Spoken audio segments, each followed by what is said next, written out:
കൊല്ലത്തൊരു പറച്ചിലുണ്ട്, കണ്ടവന്റെ കൊത്തിലെ തീട്ട കണ്ട് പട്ടിയെ വളർത്തരുത്. അത് നിന്നെ പോലുള്ള ആണുങ്ങൾ ഉദ്ദേശിച്ചാണ്. അവൻ അവന്റെ സൗകര്യത്തിനല്ല എന്നെ കുത്തിന് പിടിച്ചത്. അപ്പൊ അവൻ വരണം എന്റെ സൗകര്യത്തിന്. വെളുപ്പിന് 3 മണി.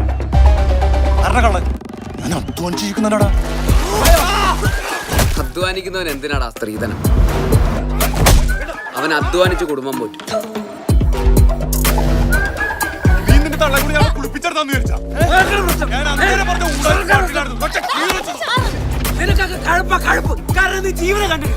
പക്ഷെ നീ എന്നെ കുത്തി ഞാൻ ചത്തെന്ന് ഉറപ്പാക്കി കുഴിച്ചിട്ട് അതിന്റെ മേലൊരു ചുടല തെങ്ങും വെച്ച് അതിന് പൊടിപ്പുണ്ടോന്ന് ഉറപ്പാക്കിയിട്ട് നീ പോകാവൂ. ഇല്ലെങ്കിൽ ഞാൻ ആ കുഴിയിൽ നിന്ന് എഴുന്നേറ്റ് വരുവാടാ എന്റെ പൊന്നു ചോദിക്കാൻ. നിന്നെ കൊണ്ട് മിനിമം ഞാനൊരു കൊലപാതകം ചെയ്യിക്കോടാ.